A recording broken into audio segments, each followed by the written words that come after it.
हरे कृष्णा। सभी वैष्णव के चरणों में दंडवत प्रणाम। दंडवत प्रणाम।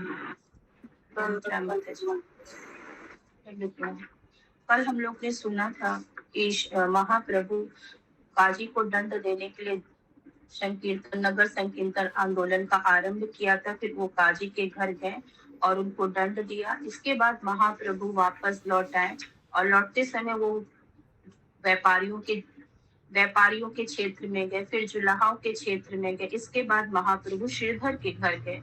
श्रीधर महाप्रभु वो जो केला खोला बेचा श्रीधर था, उनके घर गए।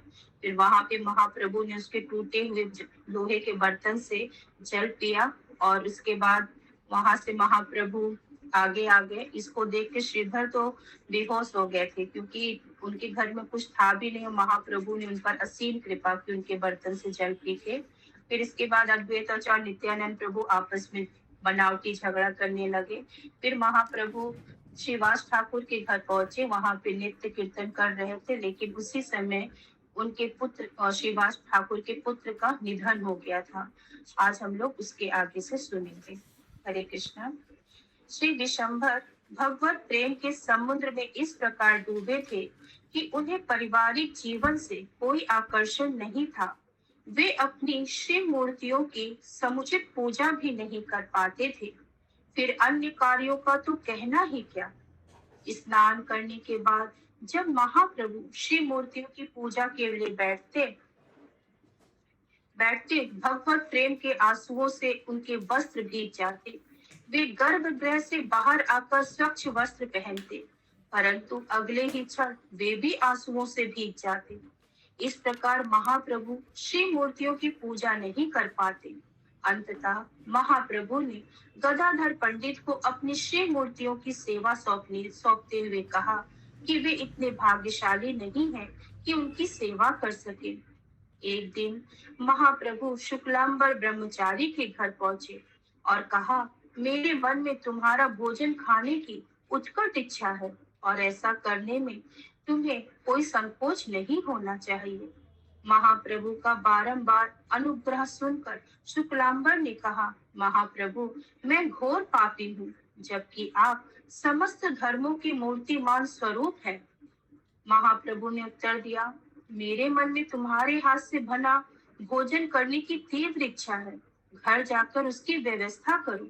दोपहर समय मैं तुम्हारे घर आ जाऊंगा। शुक्लांबर चिंतित हो उठा और उसकी उलझन से राहत पाने के लिए भक्तों के पास आया। भक्तों ने उन्हें विश्वास दिलाया, भयभीत होने की क्या बात है। श्री चैतन्य महाप्रभु भगवान है। जो भक्त एक मन से भगवान का भजन करें और उनसे मांग कर भोजन करना उनका सहज स्वभाव है। स्मरण करो किस प्रकार भगवान ने विदुर के घर भोजन किया था। यद्यपि वे एक शूद्राणी के पुत्र थे। तुरंत जाओ और भक्ति भाव से भगवान के लिए रसोई बनाओ। यदि तुम अभी भी भयभीत हो तो भोजन को स्पर्श किए बिना उसे बनाने का प्रयास करो। तुम्हें ऐसा सुअवसर मिला है, यह तुम्हारा परम सौभाग्य है। प्रसन्नचित ब्राह्मण शुक्लांबर घर लौट आया। स्नान के पश्चात उसने भिक्षा में प्राप्त चावल पकाने के लिए अग्नि पर सुगंधित जल छिड़का। साथ ही वह केले के तने से एक व्यंजन बनाने की तैयारी करने लगा। भोजन पकाते हुए शुक्लांबर निरंतर कीर्तन कर रहा था। उसकी भक्ति से प्रसन्न होकर लक्ष्मी देवी ने उस पर कृपा कटाक्ष डाला, जिससे उसके द्वारा पकाया गया भोजन अमृत के समान स्वादिष्ट बन गया। इसी बीच श्री विशंबर स्नान करके शुक्लांबर के घर पहुंच गए। उनके वस्त्रों से अभी तक पानी टपक रहा था। शुक्लांबर की छोटी सी कुटिया गंगा तट पर बनी थी। महाप्रभु के साथ नित्यानंद प्रभु एवं उनके कुछ अन्य परिकर थे। अपने वस्त्र सुखाकर महाप्रभु भोजन करने बैठ गए।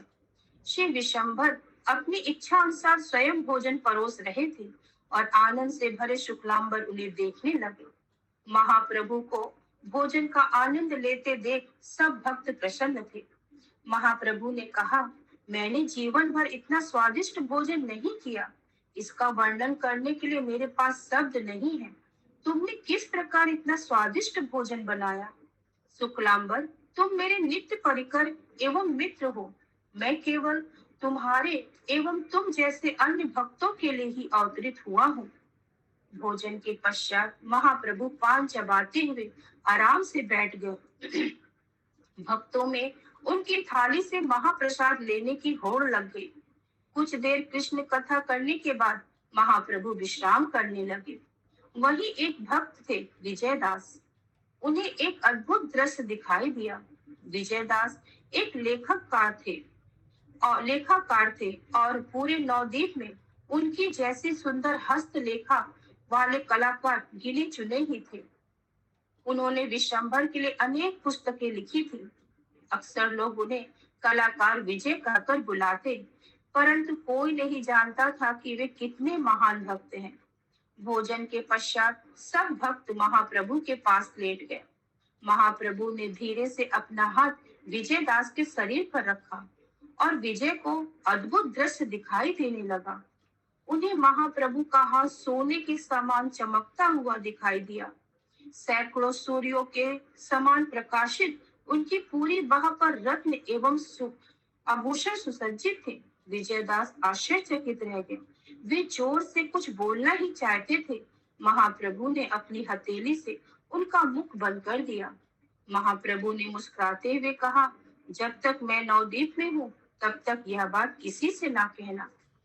उच्च स्वर में चिल्लाते हुए विजय उछलने लगा। आवाज सुनकर सब भक्त उठ गए। विजय को दिव्य मार्ग में देखकर सबने उन्हें शांत करने का प्रयास किया। कुछ देर इस अवस्था में रहने के बाद विजय मूर्छित होकर भूमि पर गिर पड़े। सब भक्त समझ गए कि उन्होंने अवश्य कुछ अद्भुत देखा है। महाप्रभु ने पूछा, क्या हुआ विजय को? मैं जानता हूँ कि उसे गंगा मैया से विशेष प्रेम है। हो सकता है कि गंगा के कितने निकट होने से ऐसा हुआ हो, या फिर शुक्लांबर के घर में विराजित शिव विग्रहों ने इसे प्रभावित किया है, अथवा इसे भगवान श्री कृष्ण के दर्शन दिए हैं। विजय को पुनः स्पर्श करके विशंभर ने उन्हें शांत किया। यह देखकर सब भक्तों को राहत मिली और वे प्रसन्न हो गए। परंतु अब विजय एक पत्थर के समान चुप रहने लगा। 7 दिन तक वह बिना भोजन, नींद अथवा शारीरिक देखभाल किए बिना नवद्वीप में भ्रमण करता रहा। कोई उसकी उन्मत्तता का कारण नहीं समझ पा रहा था। कुछ दिन बाद विजयदास सामान्य हो गए। प्रतिदिन श्री चैतन्य महाप्रभु नित्यानंद प्रभु के साथ अलग अलग वैष्णव के घर जाकर अपनी दिव्य लीलाएं करते। महाप्रभु सदैव आनंद में भाव विभोर रहते और विभिन्न अवतारों जैसे मत्स्य, कूर्म, नरसिंह, वराह, वामन, रघुनाथ, बुद्ध, कल्कि, कृष्ण आदि के भाव एवं व्यवहार प्रकट करते। जब महाप्रभु की इच्छा होती वे इन अवतारों के भाव प्रदर्शित करते और फिर तुरंत उन्हें समेट लेते। केवल बलराम जी का भाव उनमें बार बार आता। उस समय अत्यंत उत्तेजित होकर महाप्रभु बार बार मदिरा लाओ, मेरे लिए मदिरा लाओ चिल्लाने लगते। महाप्रभु के प्रत्येक भाव को जानने वाले श्री नित्यानंद प्रभु गंगा जल का एक मटका ले आते। महाप्रभु के गर्जनकारी स्वर से पूरा ब्रह्मांड कांपता प्रतीत होता। उनके उन्मत्तित नृत्य से प्रतीत होता मानो धरती फट जाएगी। ऐसा प्रलयंकारी नृत्य देखकर सब भक्त भयभीत हो गए। वे बलराम जी की स्तुति गाने लगे। इससे महाप्रभु का आनंद और उत्साह दुगना हो गया। वे एक मधुमत शराबी की भांति झूमने लगे, परंतु उनके मुख की सुंदरता अवर्णनीय थी। भला कौन होगा जिसकी आंखें उस सुंदरता का पान करके संतुष्ट हो जाए। भक्तगण महाप्रभु के चंद्रमा सदस्य मुख को जितना अधिक देखते, उन्हें देखने की उनकी तृष्णा उतनी बढ़ती जाती। एक दिन गोपियों के भाव में मग्न महाप्रभु बारंबार गोपियों के नाम पुकार रहे थे। तभी उनका एक पुराना सहपाठी वहां आया। महाप्रभु के भाव को ना समझकर उसने कहा, पंडित जी तुम गोपियों का नाम क्यों ले रहे हो? इससे अच्छा श्री कृष्ण का नाम लो। गोपियों का नाम लेने से तुम्हें क्या पुण्य मिलेगा? वैदिक शास्त्रों के अनुसार श्री कृष्ण के पवित्र नाम के जाप से व्यक्ति को महान स्वीकृति प्राप्त होती है। वह अज्ञानी भला महाप्रभु की मना स्थिति को कैसे जान सकता है। उसकी बातें सुनकर महाप्रभु ने कहा, कृष्ण, वह तो एक पक्का लुटेरा है, क्यों उसकी पूजा की जाए। उसने निर्दोष बलि का वध किया, एक स्त्री की नाक काटी तथा बलि महाराज से 3 पग धरती के बहाने उसका सब कुछ छीन लिया। उसके नाम लेकर भला मुझे क्या लाभ होगा। यह कहकर गोपी के भाव में डूबे महाप्रभु ने एक छड़ी उठाई और उस छात्र को खदेड़ने दौड़े। वह अपनी जान बचाकर दौड़ा, परंतु उससे भला बुरा कहते हुए महाप्रभु उसका पीछा करने लगे। भक्तों ने दौड़ाकर भक्तों ने दौड़कर महाप्रभु को पकड़ा और वापस घर लाकर शांत किया। बचता बचाता पसीने से लथपथ वह छात्र उस स्थान पर पहुंचा जहां उसके अन्य सहपाठी अध्ययन कर रहे थे। उनके पूछने पर उसने बताया, मेरा सौभाग्य था कि मैं आज जीवित सांस ले रहा हूँ। सब कहते हैं कि निमाई पंडित साधु है, परंतु आज मैं उसके घर गया था। वह गोपियों का नाम पुकार रहा था। मैंने उससे कहा, यह तुम क्या कर रहे हो, इसकी बजाय श्री कृष्ण के नाम लो। शास्त्रों में यही निर्देश दिया गया है। यह सुनते ही ना जाने उसे क्या हुआ कि छड़ी उठा के मुझे मारने दौड़ पड़ा। इतना ही नहीं इतना ही नहीं, वह श्री कृष्ण को ऐसी गालियां दे रहा था कि मैंने उन्हें दोहरा भी नहीं सकता। आज विधाता की इच्छा से कि मेरे प्राण बचे हैं। यह सुनकर वे युवक जोर जोर से हंसते हुए अपनी टीकाएं कसने लगे। उन्होंने कहा, बहुत हो गया, क्यों हम उसका यह व्यवहार सहन करें। वह कोई राजा या अधिकारी नहीं है जो हमें इस प्रकार दंडित करे। चलो एकजुट हो जाए। अगली बार यदि वह हमारे ऊपर आक्रमण करेगा तो हम भी उसे दिखा देंगे। कल तक वह हमारे साथ एक ही कक्षा में पढ़ता था और आज वह बड़ा गुरु बन गया है। परमात्मा रूप में महाप्रभु इन अपराधियों एवं पाखंडियों के प्रत्येक विचार से अवगत थे। एक दिन भक्तों के बीच बैठे महाप्रभु ने रहस्य में कुछ ऐसी बातें कही जिसे कोई समझ नहीं पाया। उन्होंने कहा, शरीर में कफ कम करने के लिए पिपलिन खंड औषधि दी जाती है, परंतु कफ करने के स्थान पर यह कफ बढ़ाती है। अर्थात यद्यपि महाप्रभु पतित जीवों का उद्धार करने हेतु अवतरित हुए हैं, परंतु महाप्रभु की निंदा करके लोग मुक्त होने के स्थान पर गहरे नरक की ओर जा रहे हैं। यह कहकर महाप्रभु जोर जोर से हंसने लगे, मानो किसी अदृश्य बात पर विचार कर रहे हो। कुछ न समझ पाने के कारण भक्तों की चिंता बढ़ गई। श्री नित्यानंद प्रभु महाप्रभु के कथन के गुण अर्थ तथा उनके आंतरिक भाव को जानते थे। नित्यानंद प्रभु सोचने लगे, शीघ्र ही महाप्रभु घर त्याग कर संन्यास लेंगे, और उदास हो गए। अपने प्रिय श्री गौरांग महाप्रभु को सुंदर मनोहर बालों के बिना देखने का विचार करके श्री नित्यानंद प्रभु के प्राण उनकी देह से बाहर निकलने के लिए आतुर हो उठे। श्री चैतन्य महाप्रभु नित्यानंद प्रभु का हाथ पकड़कर एकांत स्थान पर ले गए। उन्होंने कहा, प्रिय नित्यानंद, मैं अपने हृदय की बात तुमसे कह रहा हूँ। मैंने संपूर्ण जगत के उद्धार हेतु अवतार लिया है, परंतु लगता है इसके विपरीत ही हो रहा है। जैसे ही उन छात्रों ने प्रतिशोध की भावना से मुझे पीटने का विचार किया, उनका भवबंधन पहले से कहीं अधिक मजबूत हो गया। मैंने निर्दोष लोगों के उद्धार के लिए अवतार लिया है, परंतु नरक का मार्ग दिखाकर मैं उन्हें विनाश की ओर ले जा रहा हूँ। इसीलिए मैंने सिर मुंडवाकर संन्यास लेने और द्वार द्वार भिक्षा मांगने का निश्चय किया है। वे जो मुझ पर हमला करना चाहते हैं, मैं उनके द्वार पर भिक्षा पात्र लेके जाऊंगा। तब वे द्वेषी लोग मेरे पैरों पर गिर पड़ेंगे। इस प्रकार मैं उनके उद्धार का कारण बनूंगा।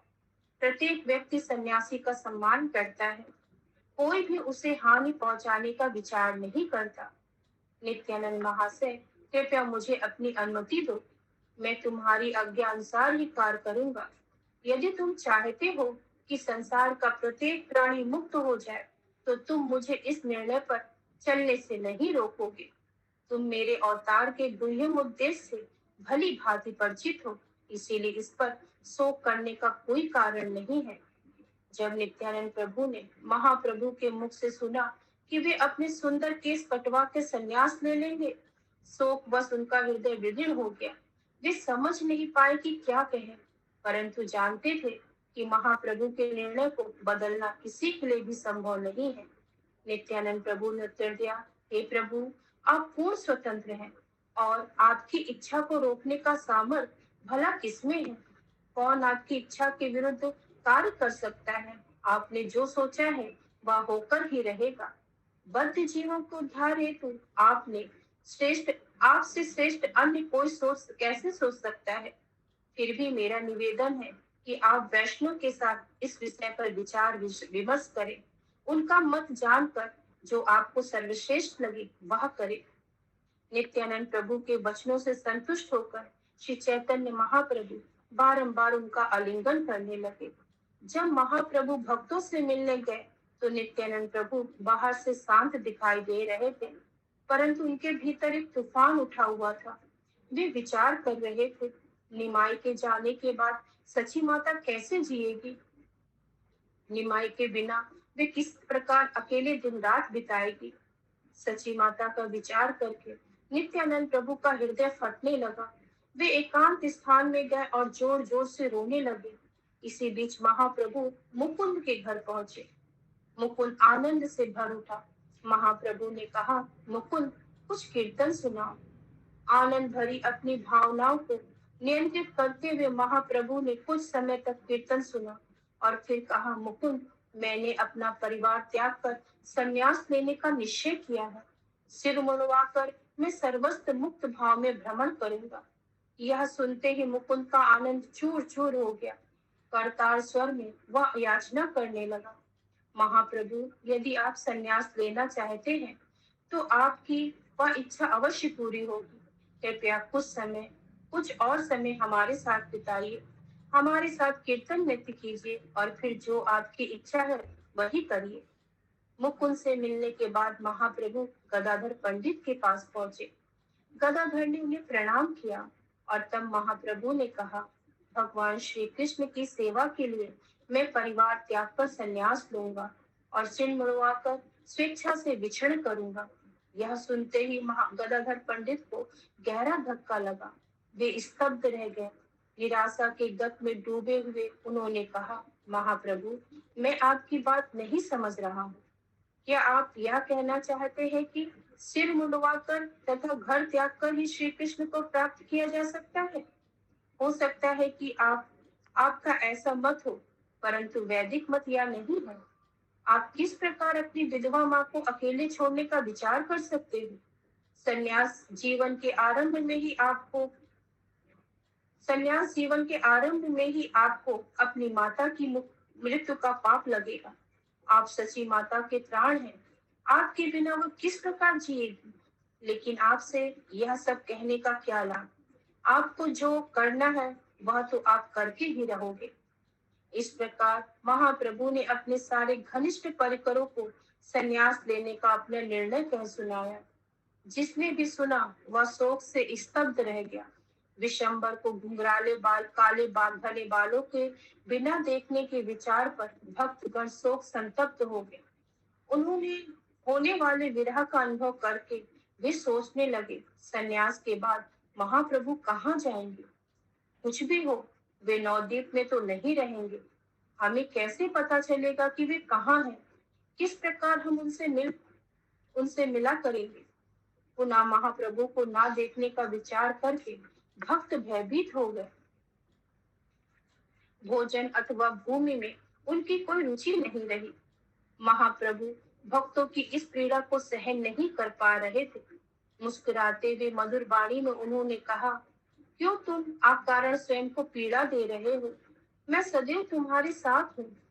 तुम्हारा यह विचार कि संन्यास के बाद मैं तुम्हें छोड़कर कहीं दूर चला जाऊंगा गलत है। मैं एक क्षण के लिए भी तुम्हें छोड़ नहीं सकता। जन्म जन्मांतर से तुम सब मेरे नित्य परिकर हो।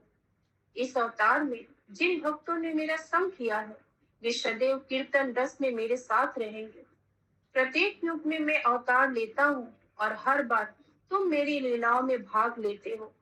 इस बार मैं दो अन्य रूपों के साथ अवतरित हुआ हूँ। पहला हरि नाम संकीर्तन और दूसरा मेरा श्री विग्रह रूप। इन दो रूपों के साथ मेरी लीलाओं में भाग लो। मैं केवल समाज को शिक्षा देने के लिए संन्यास ले रहा हूँ। अपना भय त्याग दो। अपने मधुर वचनों से भक्तों को सत्तावना देते हुए महाप्रभु बारंबार उनका आलिंगन करने लगे। उन पर विश्वास रखते हुए भक्तों ने भी उन्हें अपनी अनुमति दे दी।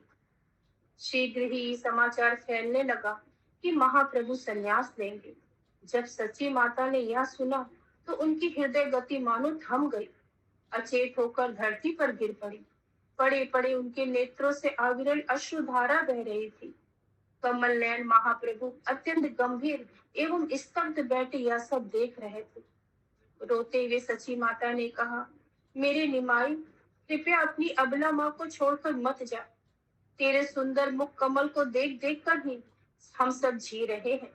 तेरे कमल नेत्र चंद्रमा के समान तेजस्वी मुख, लाल मणि जैसे ओठ, कुंदन कलियों के समान दंतावली, अमृत बरसाते तेरे बोल और मदमत हाथी जैसे तेरी चाल, इन सबको देखे बिना हम कैसे रहेंगे।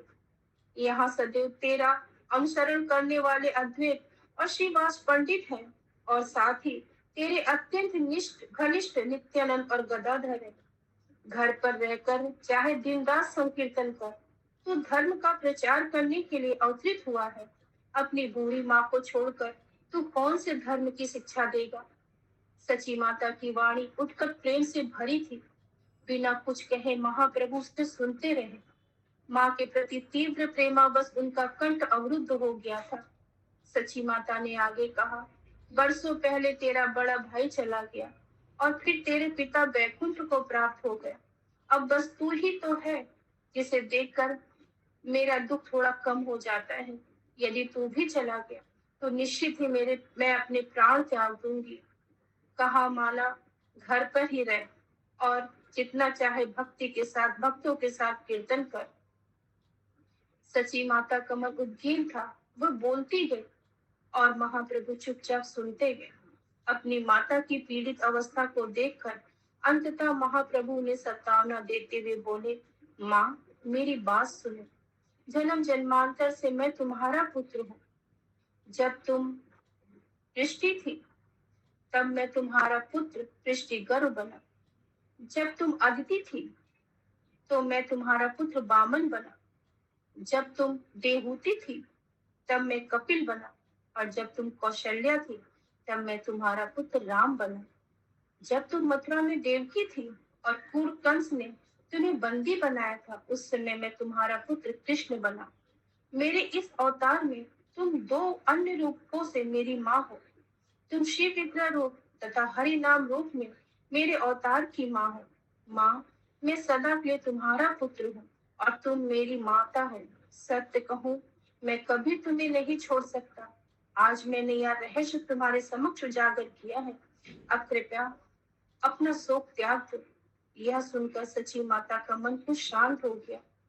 जिस दिन महाप्रभु ने संन्यास लेने का निश्चय किया था, उस दिन उन्होंने नित्यानंद प्रभु को एकांत में बुलाया और कहा, श्री नित्यानंद गोसाई, मैं यह गुह्यम बात तुम्हारे अतिरिक्त केवल 5 लोगों को बताऊंगा।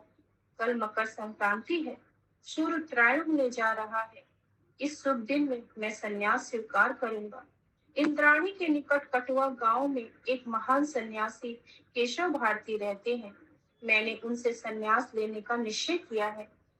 तुम 5 लोगों की इसकी जानकारी दे दो। मेरी माता श्री गदाधर, श्री ब्रह्मानंद, श्री चंद्रशेखर आचार्य और श्री मुकुंद। नित्यानंद प्रभु एक एक करके इन सबके पास गए और उन्हें महाप्रभु के गुह्यम निर्णय की जानकारी दी। महाप्रभु दिन भर अपने परिकरों के साथ संकीर्तन करते रहे।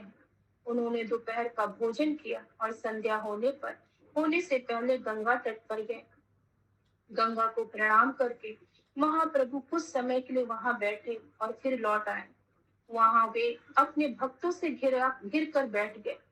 उनमें से कोई नहीं जानता था कि अगले दिन वे जाने वाले हैं।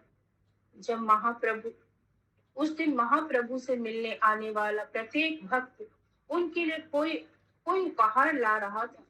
यह महाप्रभु की परम आकर्षक शक्ति ही थी। चारों दिशाओं से भक्तों की बाढ़ उनकी ओर बह रही थी। प्रत्येक व्यक्ति महाप्रभु को प्रणाम करता, फिर एकाग्र चित्त से महाप्रभु के मुख कमल को निहारने लगता। महाप्रभु प्रत्येक अतिथि को अपने कंठ से पुष्पमाला निकालकर पहनाते और उन्हें निर्देश देते, सदैव श्री कृष्ण के पवित्र नामों का कीर्तन करो, उनकी पूजा करो, उनका महिमा गान करो। श्री कृष्ण के अतिरिक्त अन्य किसी का चिंतन ना करो। यदि तुम्हारे मन में मेरे प्रति कुछ भी प्रेम है, तो खाते, सोते और जागते समय श्री कृष्ण के अतिरिक्त अन्य किसी का नाम उच्चारण ना करो। लोगों को इस प्रकार निर्देश देकर महाप्रभु उन्हें घर लौटने का आदेश देते। जैसे ही अतिथियों का एक वर्ग जाता, दूसरा वहां पहुंच जाता। महाप्रभु की कृपा प्राप्त करके वे लोग जाते समय हर्षित स्वर में हरि हरि का उच्चारण करते। अंत में खोला बेचा श्रीधर एक हरा कद्दू लेकर आया। उसे देखते ही महाप्रभु ने हंसते हुए पूछा, श्रीधर, यह कद्दू कहाँ से मिला तुम्हें? महाप्रभु मन ही मन सोच रहे थे, कल मैं जाने वाला हूँ, परंतु मैं श्रीधर की भेंट का तिरस्कार भी नहीं कर सकता। मैं इसे आज रात ही खा लूंगा। महाप्रभु भक्त वत्सल नाम से विख्यात है, क्योंकि वे सदैव अपने भक्तों को प्रसन्न करना चाहते हैं। महाप्रभु ने अपनी माता से उस कद्दू का कोई व्यंजन बनाने को कहा और उसी क्षण एक व्यक्ति महाप्रभु के लिए दूध लेकर आया। अंततः प्रसन्न होकर महाप्रभु ने कहा, वह देखो माँ, तुम दूध और कद्दू की खीर बना सकती हो। सची माता अत्यंत संतुष्ट दिख रही थी। वे तुरंत रसोई में गई। देर रात तक महाप्रभु भक्तों के साथ बैठे रहे। माँ द्वारा बनाई गई खीर का आस्वादन करने के बाद महाप्रभु अपने हाथ पैर मुंह धोए और विश्राम करने चले गए। महाप्रभु ने योग निद्रा का आवाहन किया, जिससे हरिदास ठाकुर और गदाधर पंडित उनके निकट गहरी नींद में सो गए। परंतु सची माता के लिए नींद का प्रश्न ही नहीं था। यह जानते हुए कि अगले दिन प्रातः उसका पुत्र चला जाएगा, वह रात भर रोती रही। सूर्य उदय से लगभग 2 घंटे पहले महाप्रभु उठे और प्रस्थान की तैयारी करने लगे। हरिदास और गदाधर भी उठ गए। गदाधर ने कहा, महाप्रभु, मैं आपके साथ आना चाहता हूँ। महाप्रभु ने उत्तर दिया, मैं स्वतंत्र हूँ और अकेला ही जाऊंगा। मेरे साथ कोई नहीं आएगा। मेरे कार्य ऐसे ही होते हैं। अपने पुत्र के भावी प्रस्थान को जानकर सची माता द्वार पर ही बैठ गई। महाप्रभु उनके निकट आए और उनका हाथ पकड़कर बैठ गए। अपनी माता को सतावना देने का प्रयास करते उन्होंने कहा, तुमने मुझे पाला पोसा, अनेक प्रकार से मेरी देखभाल की, मुझे शिक्षा दी। तुमने कभी अपने सुख की चिंता नहीं की और सदैव मुझे सर्वश्रेष्ठ वस्तुएं देने का प्रयास किया। प्रति क्षण तुमने मुझे अपना असीम प्रेम और स्नेह दिया। करोड़ों जन्मों में भी मैं तुम्हारा ऋण नहीं चुका सकता। माँ, प्रत्येक प्राणी परमेश्वर द्वारा नियंत्रित है, कोई भी उससे स्वतंत्र नहीं है। उन्हीं के प्रभाव से लोग मिलते और बिछड़ते हैं। भला उनकी इच्छा को कौन समझ पाया है? चिंता ना करो, तुम्हारी देखभाल मेरा दायित्व है और मैं सदैव तुम्हारा ध्यान रखूंगा। हरे कृष्णा। सभी भक्तों को दंडवत प्रणाम। नमो विष्णुपादाय कृष्ण पृष्ठाय भूतले श्रीमते भक्ति वेदांत स्वामी इति नाम्ने नमस्ते सारस्वते देवी गौरवाणी प्रचारिणे निर्विशेष शून्यवादी पाश्चात्य देशस्थानी जगत गुरु शिल प्रभुपाद की जय।